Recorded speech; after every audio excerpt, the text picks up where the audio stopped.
ఏం చదువుతా మరి? నీకు కూడా ఏదైనా నిర్దేశించమంటావా? జ్ఞానప్రసూనం వచ్చింది.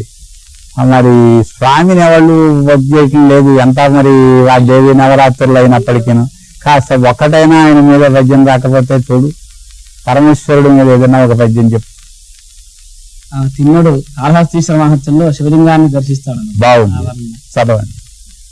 సంతోషంబునగాంచ తిన్నడు సమస్త వ్యాపకానంత వేదాంత స్థాపిత చిన్మయాంగము అవిద్యాధ్వాంత సంతాన సంక్రాంత స్వాంత నిశాంత జంతు సుఖ మార్గ ప్రాపకాభంగ రుక్కాంతాపాంగము దివ్యలింగము వివిక్త జ్యోతి లింగము.